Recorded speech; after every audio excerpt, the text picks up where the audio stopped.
والصلاة والسلام على رسول الله. السلام عليكم ورحمة الله وبركاته. الحمد لله رب العالمين. أشهد أن لا إله إلا الله وأشهد أن محمد رسول الله.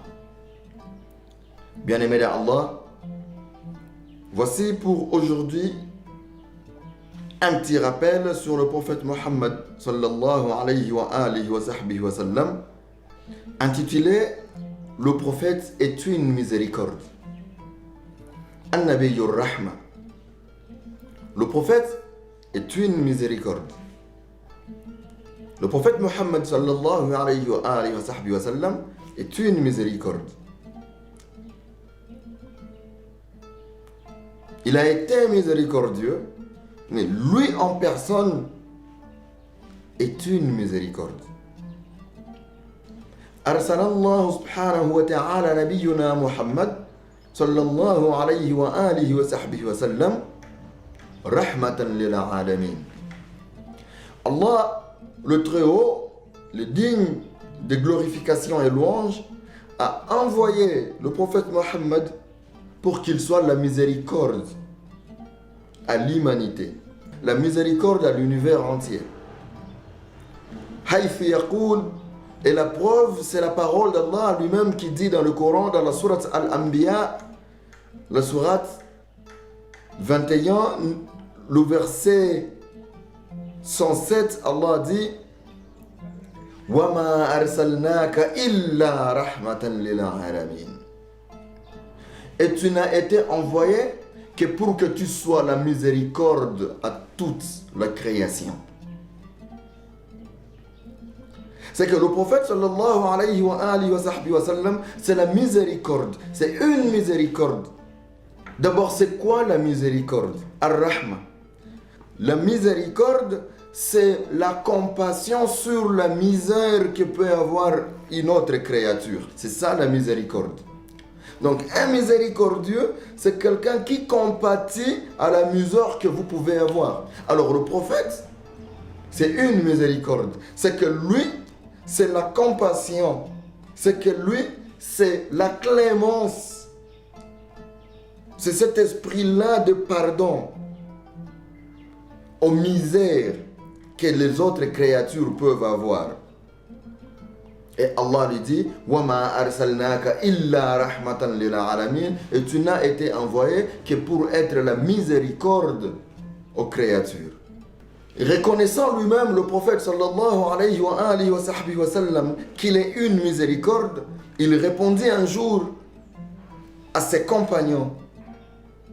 Il dit Ya ayyuhan nas, ô vous les humains, innama ana rahmatum muhda.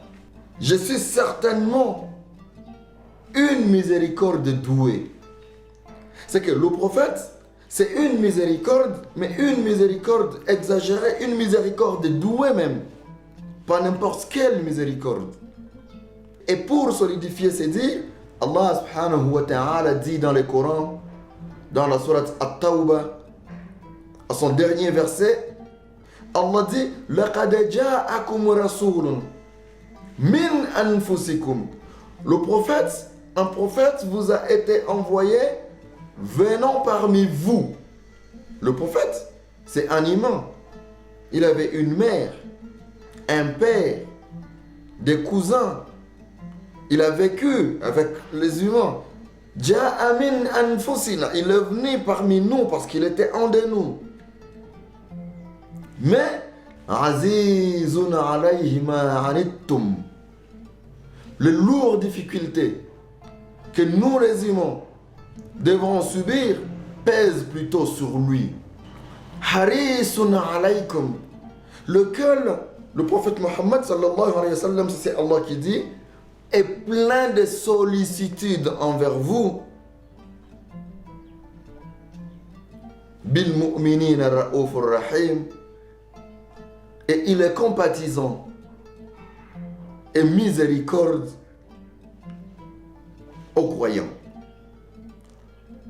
Déjà, dans ce verset, la grandeur du prophète Mohammed sallallahu alayhi wa sallam, la personnalité du prophète Mohammed sallallahu alayhi wa sallam est définie par Allah lui-même en montrant que le prophète, c'était un homme à part.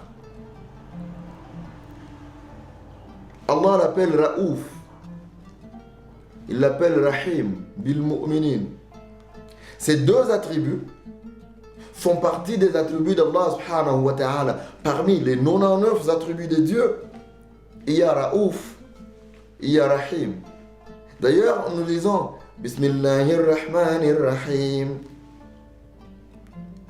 Au nom de Dieu, le clément, le miséricordieux. Allahur Rahim. Dieu est miséricordieux. Mais Dieu lui-même dit, à propos de son prophète, il dit Bil mu'minin, le prophète Mohammed, à nous les croyants, Raouf, c'est un compatisant, il compatit.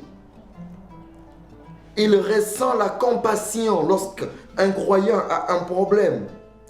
Lorsqu'un croyant est en difficulté, le prophète prenait ces difficultés pour les siens. Cette difficulté devenait sienne au point que le prophète était plus qu'un compatissant. Il était plutôt celui qui subissait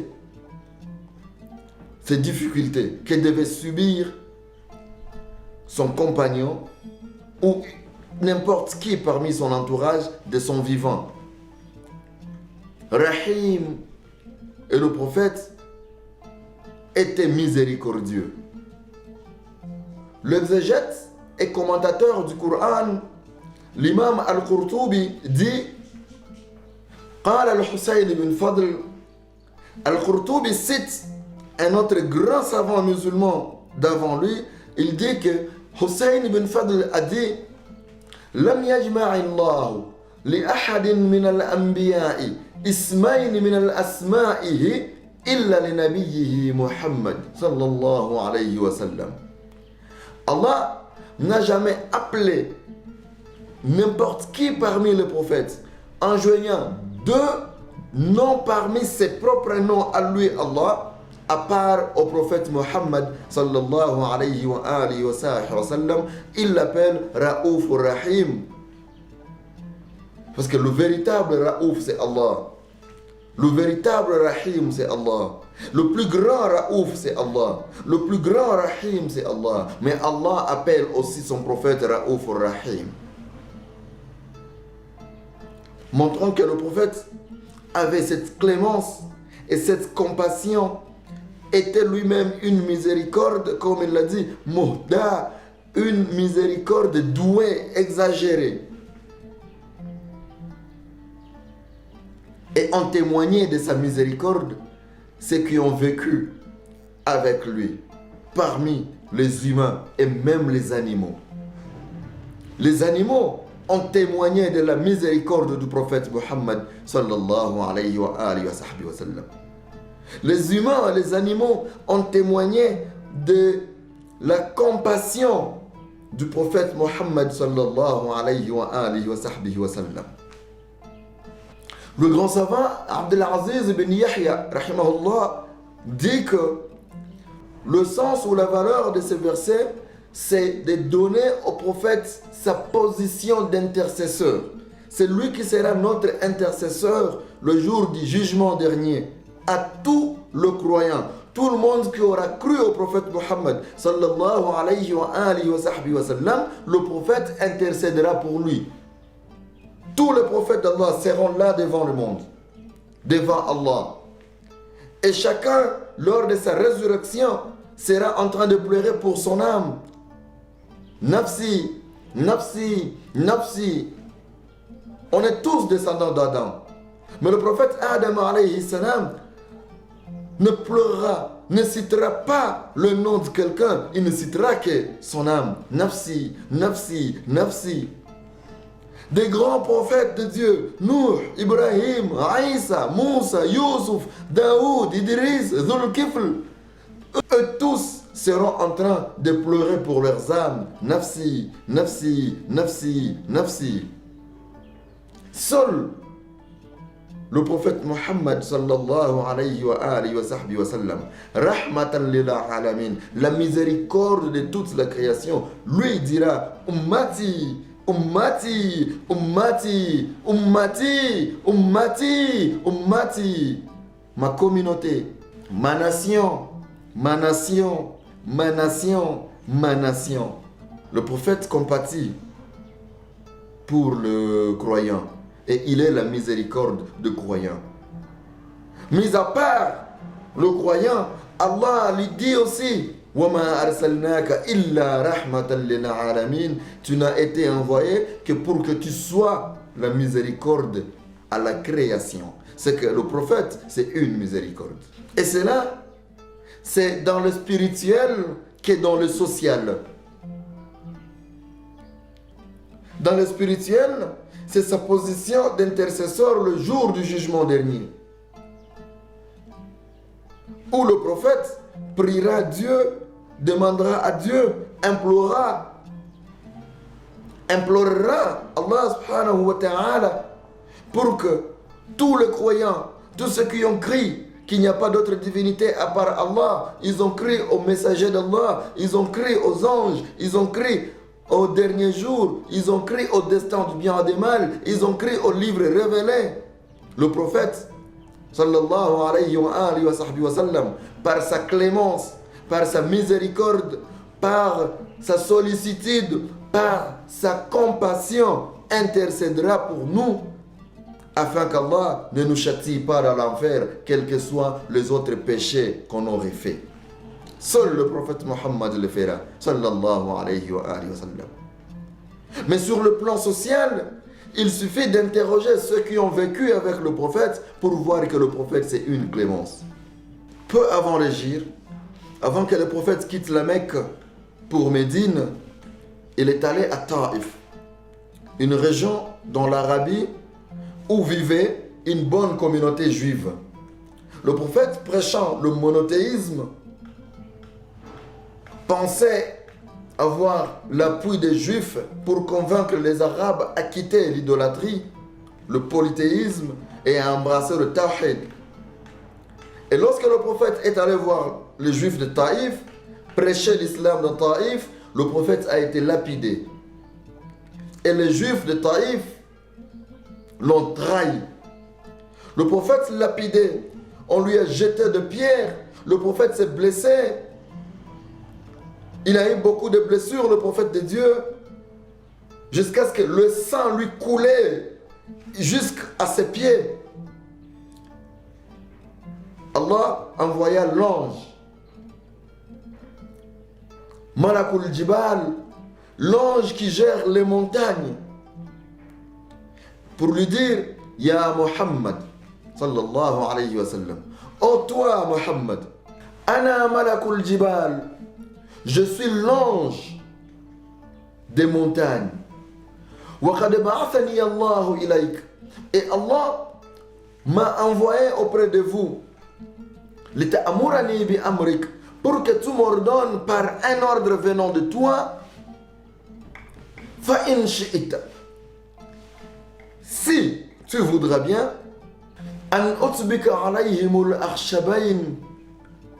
pour que je leur fasse descendre ces deux collines. Il y avait deux collines, Arshabayn, deux collines qui étaient à côté du lieu où le prophète s'est réfugié pendant qu'on lui jetait de pierres et que son sang lui coulait de blessures. L'ange lui dit, si tu veux, tu peux m'autoriser, tu peux m'ordonner moi que je leur fasse descendre ces deux collines pour les engloutir. C'est à ton ordre. L'ange dit au prophète, je suis à ton ordre, prophète de Dieu. Mais écoutez la réponse du prophète sallallahu alayhi wa sallam. Le prophète dit, Bal aqul, j'ai dit plutôt. Le prophète répond à l'ange, il dit, Bal aqul, Allahumma ihdi qawmi, fa innahum la ya'lamun. Le prophète répond à l'ange, j'ai dit plutôt qu'Allah guide ma communauté parce qu'elle ne sait rien. Inni arju an yukhrij Allah min aslabihim man yuqal la ilaha illallah Muhammadar Rasulullah. Le prophète dit à l'ange, j'espère bien que Dieu fera ressortir dans les descendants de ces gens qui me lapident aujourd'hui une grande communauté qui attestera qu'il n'y a pas d'autre divinité à part Allah et que Mohammed est son messager. Voici la preuve de la miséricorde du prophète Mohammed sallallahu alayhi wa sallam. Lapidé par sa communauté, par le mécréant de la Mecque, ses frères arabes qui vivaient à Taïf, à Mecque, parce que c'est dans le parage, chassé, blessé, le prophète qui tremblait des douleurs qu'il a reçues, le prophète a été visité par l'ange qui gère les montagnes et qui lui dit « À ton ordre, ordonne-moi juste, je vais le faire. » Mais le prophète lui dit « Laissez-les, j'ai pris plutôt pour que Dieu les guide vers le droit chemin, parce que d'eux, j'aurai des bons musulmans, ceux qui diront il n'y a pas d'autre divinité à part Allah et Muhammad est son messager. » Et la preuve est là, si vous partez à Taïf, c'est une zone, disons 100% musulmane. Ar-Rasoul al-Rahma, le prophète est une miséricorde. Lorsqu'un groupe de musulmans voyant la misère que le croyant leur font subir, un groupe de musulmans demanda au prophète d'implorer une malédiction à ces mécréants. Mais le prophète répondit « Inni lam uba'athu la'ana » Je n'ai pas été envoyé pour que je sois celui qui maudit. « Wa innama bu'athu rahma » J'ai plutôt été envoyé pour que je sois une miséricorde. Regardez sur le plan social le niveau de la miséricorde du prophète Mohammed sallallahu alayhi wa sallam. Il y a plusieurs exemples qu'on aura dans d'autres vidéos. Alors, bien-aimés d'Allah, retenez que le prophète est une miséricorde. Et si le prophète est une miséricorde, c'est tout ce qui est en rapport avec le prophète qui doit être une miséricorde, ou qu'il l'est d'ailleurs. فَكِتَابُهُ كِتَابُ الرَّحْمَةِ Le livre dont Allah lui a révélé, c'est aussi une miséricorde. Allah lui dit, وَنُنَزِّلُ مِنَ الْقُرْآنِ مَا هُوَ شِفَاءٌ وَرَحْمَةٌ لِلْمُؤْمِنِينَ Et j'ai révélé dans le Coran ce qui est guérison et miséricorde aux croyants. C'est que le Coran, le livre révélé au prophète Mohammed, l'islam, la religion que le prophète est venu propager sur terre sont des clémences, sont des miséricordes. Le Coran et l'islam sont tous des miséricordes, sont miséricordieux parce que le prophète sallallahu alayhi wa sallam lui-même c'est une miséricorde. Et sa miséricorde n'a pas de limite. Sur terre, c'est à tout le monde. Allah lui dit « Wa ma arsalnaka illa rahmatan lil alamin » Tu n'as été envoyé que pour être la miséricorde à la création. Donc toutes les créatures sont bénéficiaires de la miséricorde du prophète Mohammed sallallahu alayhi wa sallam. Et le jour du jugement dernier, Allah sera le tout miséricordieux aux croyants qui ont cru à sa miséricorde, le prophète Mohammed sallallahu alayhi wa sallam. C'est pourquoi Allah dit Bil mu'minina ra'ufur rahim. Le prophète aux croyants, il est compatissant et miséricordieux. C'est que la miséricorde du prophète a deux dimensions. Une dimension sociale et une dimension spirituelle. La dimension sociale, c'est celle qu'a droit toute créature de Dieu existante. C'est pourquoi le prophète a demandé de la manière pour faire n'importe quelle chose. Juste pour égorger ta bête à manger, ton veau, ton bœuf, ta chèvre, ton coq, l'égorger. Le prophète sallallahu alayhi wa sallam veut que tu sois aussi clément, le faire aussi rapidement avec un couteau très tranchant pour que la bête ne ressente pas cette douleur pendant longtemps. C'est ton droit d'égorger et manger en islam, mais le prophète veut que tu le fasses avec de la manière. Ça veut dire le faire vite avec un couteau très tranchant pour que la bête ne ressente pas assez de douleur avant de mourir. Le prophète t'interdit découper un arbre sans une raison valable, soit le chauffage ou soit la construction. Mais ne coupe pas un arbre comme ça. Le prophète veut que tu vives très bien, comme lui a vécu très bien avec tout le monde, croyant et non croyant. Un jour, le prophète Mohammed sallallahu alayhi wa sallam revenait d'une bataille avec ses compagnons et ils ont fait beaucoup de captifs. Et quand je parle de bataille, ce n'est pas le prophète qui attaquait, ce ne sont pas les armées musulmanes qui ont attaqué, c'était toujours les armées non musulmanes qui attaquaient. Et pour cela, dans la clémence du prophète, il ne se battait jamais dans la ville où il vit pour épargner les dommages collatéraux des guerres. Lorsqu'il était à Médine et qu'il savait que l'armée mécoise attaquait Médine, le prophète quittait aussi Médine pour aller dans une zone neutre, non habitée, afin qu'il n'y ait personne qui subira les dommages collatéraux des guerres. Tout ça fait partie de la clémence du prophète. Alors ces jours-là, le prophète gagne la bataille.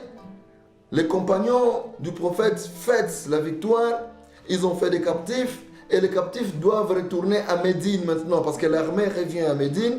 Mais parmi les captifs, il y avait des blessés qui ne pouvaient pas marcher.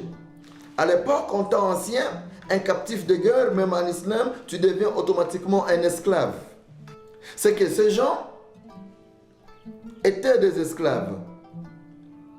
Et ces esclaves, dans l'ancien temps, à l'époque, avant que, à cette époque, un esclave n'avait aucun droit.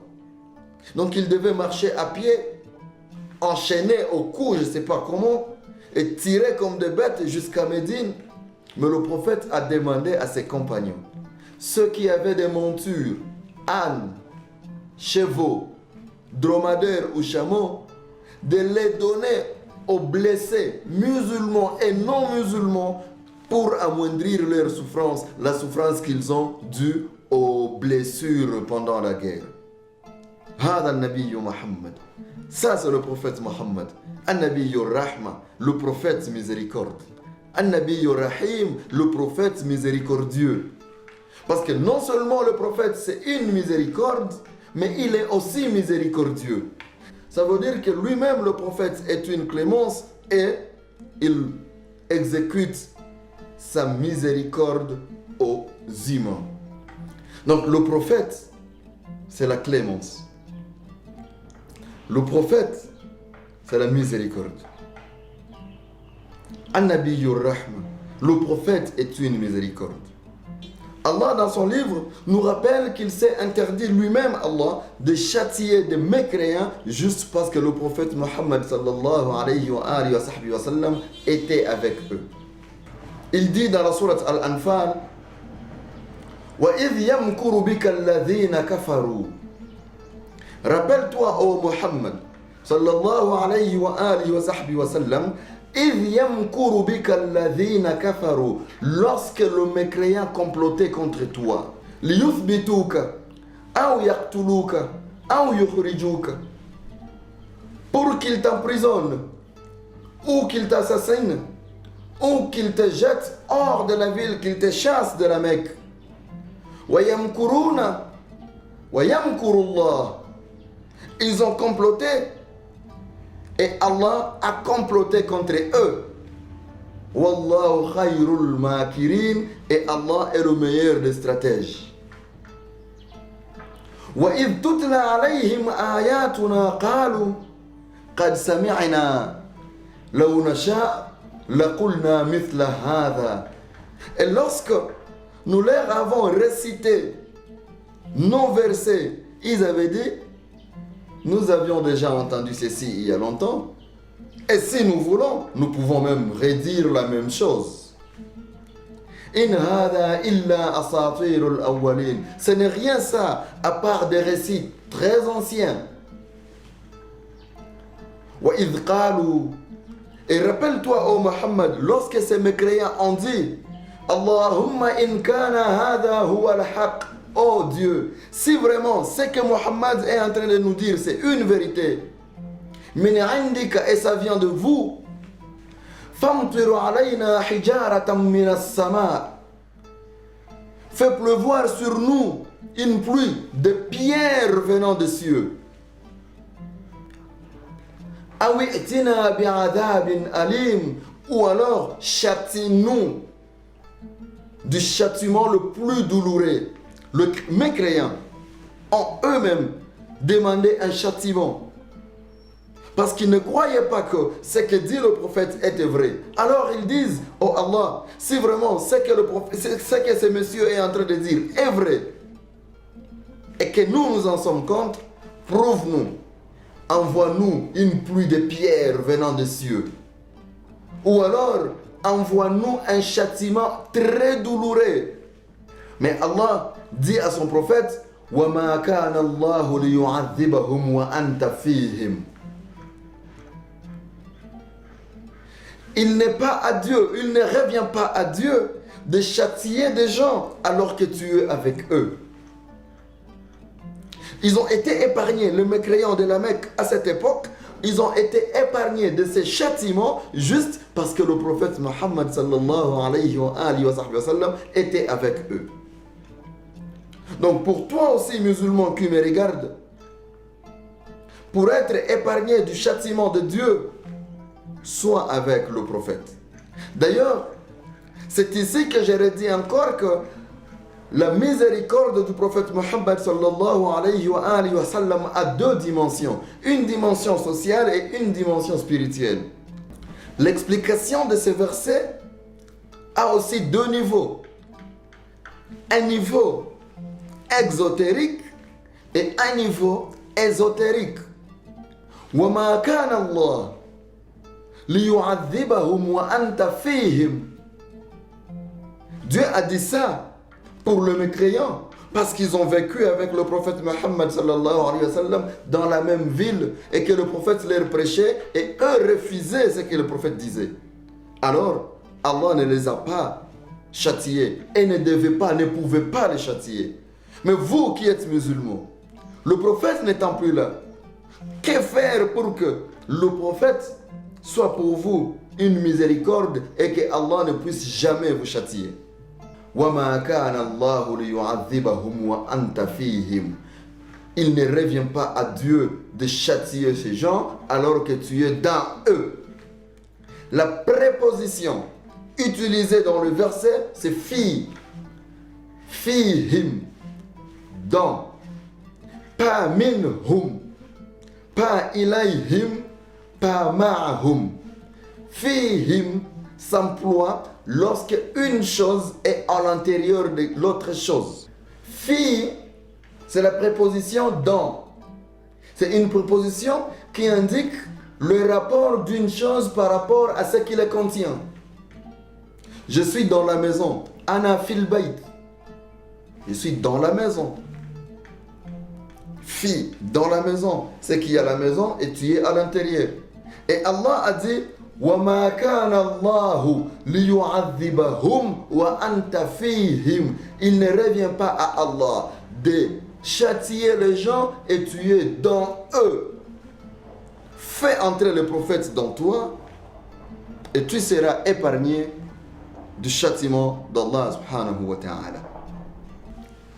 Fais entrer le prophète dans toi et tu seras épargné du châtiment d'Allah subhanahu wa ta'ala. Ma kana Allahu liyu'adhibahum wa anta fihim. Allah ne veut pas châtier les gens et le prophète est dans eux. Pas avec eux, pas parmi eux. Parce que le prophète ne vit plus avec nous ici. Mais fais-le entrer dans ton cœur. Habibi, mon bien-aimé, idkhil Rasulullah sallallahu alayhi wa sallam fi qalbik. Fais entrer le prophète Mohammed sallallahu alayhi wa sallam dans ton cœur. Idkhuluhu fi qalbik. Idkhuluhu fi nafsik. Fais-le entrer dans ton âme. Li'anna wa ma kana Allah liyu'adhibahum wa anta fihim. Il ne revient pas à Allah de châtier les gens et le prophète est dans eux. Alors si le prophète est dans toi, tu as déjà la miséricorde, Allah ne peut pas te châtier. Voici la dimension spirituelle de la miséricorde du prophète Mohammed. Le prophète a été miséricorde et est toujours miséricorde.